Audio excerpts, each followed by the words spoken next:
go on with a 3-0 victory against Burnley on the opening day of the season. Then in the early kick-off on Saturday, Arsenal with a 2-1 win against Nottingham Forest. Bournemouth got a draw against West Ham. Brighton with a 4-1 win against newly promoted Luton. Everton beaten 1-0 at home by Fulham. Sheffield United with a 1-0 defeat as well. Crystal Palace with the victory there. So many shots for Crystal Palace, a record number of shots for them. And then Newcastle's 5-1 win against Aston Villa on Saturday evening, possibly the performance of the weekend. Brentford got a 2-2 draw against Tottenham and managed 2 goals despite not having Harry Kane anymore to choose from. And then Chelsea's 1-1 draw against Liverpool. The other tussle with them, of course, is going on off the field. News of that in a second. And there's still one match still to come. Manchester United taking on Wolves this evening. With us here in the studio, Darren Lewis, Tim Sherwood and Darren Bent is here sitting in for Wrighty, as we already know. What a weekend it was, and there's so much to kind of pick out of all of that. What do you think your standout moment of the weekend was? For me, I think you'd have to go Newcastle against Aston Villa, because a lot of people would put them two clubs kind of on the, even Newcastle in the Champions League. Aston Villa had a really good season last season under Unai, pushing for that top 6 spot. And the way they dismantled Aston Villa, I mean, it was quite comfortable in the end. It could have been more. That was probably the one performance where I thought, OK, Newcastle aren't just a flash in the pan. It wasn't just one season and then this season they might revert back to type. They put their foot down from the very get-go, and I thought they were fantastic against Villa. In terms of things that haven't changed from the last couple of seasons, Manchester City favourites for the title? Absolutely. I think why Pep Guardiola is at that football club, I think they're the team to beat. I was very interested to see how Chelsea were coming on under Pochettino, and I thought they did very well. They were competitive against Liverpool. Liverpool have to be better than was last year. I think they will.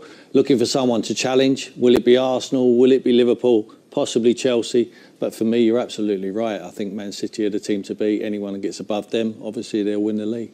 But bad weekend for all the promoted sides as well. There was a bit of concern for them pre-season, as there always is, even though the team that finishes top, certainly the ones who've been as dominant as Burnley, tend to do quite well. Yeah. Maybe we put a caveat in terms of the opposition that they faced this weekend as well? I think Burnley were actually, if you take away the opposition, they impressed me with the way they played. They passed the ball around with authority and confidence. The style of play, for me, you could see Vincent Kompany's stamp on it. And I think you're right. Take away City, Burnley will hurt a lot of teams, particularly at their own stadium this season, where Vincent Kompany will set them up, not just to defend, but also to really press high, attack, force mistakes from the opposition and grab vital goals. Yeah, he said that's the worst Burnley will play all season, that they're going to be learning as it goes on. And there's a lot of players in there adapting to life in the Premier League, but they're going to have to learn quickly, because the games come thick and fast. But the transfer window, of course, is still open until the 1st of September. One of the biggest stories of the last few days, it feels like it's been going on for months, has been Moises Caicedo's potential transfer to Chelsea. That now looks as though it is going to happen, and he is going to be going to Chelsea. Reports now that he's having his medical, and in fact that medical has been completed with Chelsea. But that going on in the background of the draw between Chelsea and Liverpool yesterday.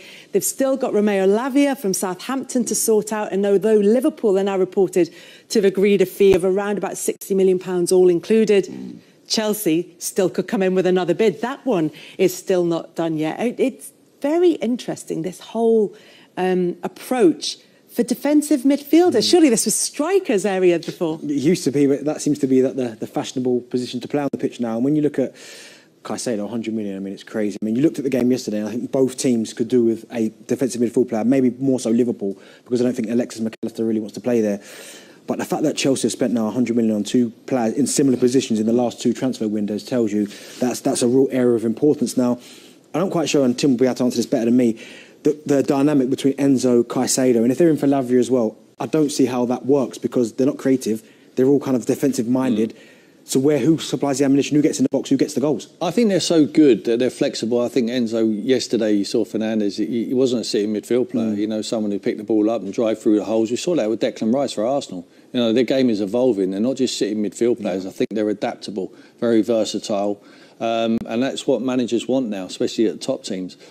I still think they're going to struggle with goals. Certainly they can spend all the money they want on midfield players. They've got no one to put the ball in the back of the net. They're going to have a problem. Kai Havertz has left the football club. They need a centre forward. I think Jackson's a good signing. Cuckoo's obviously got injured, which is a big blow for him. But for me, central midfield players going for this sort of money is unheard of. I mean, it is a very important role. I was one of them myself. So self-proclaimed, very important. But genuinely, and I don't mean this question with any sort of curve on it or anything, but how hard is it? Because rarity value seems to be what's driving the price up. So in terms of how difficult it is and how difficult a position it is for a player to learn, why are there not that many of them around? I think for managers, especially if they want to play progressively through the thirds, I think the number 6 role, the one who plays in that and gets the ball off the back players and gets on the half turn, checks his shoulder and progressively plays him through the field. I think he's the reference for the manager. He's the one you feel calm. I had a player called Moussa Dembele when I was at Tottenham, and when I used to sit there very nervously when they're passing the ball around, as soon as it went into him, I felt relaxed. I think that someone like Casemiro, for instance, going for that age, going for that sort of money to Manchester United, Caicedo, they obviously feel is that quality. I think he's got a lot to do. I think he's a very good player, but forget the amount, because the amounts are just getting blown out of the water. I mean, it's incredible. But they are the reference. They are the player who is the controller of the game, the one who speeds it up, one who slows it down, the one who breaks the game up as well, because it's very important to get the ball back from the opposition. Enzo Fernandez.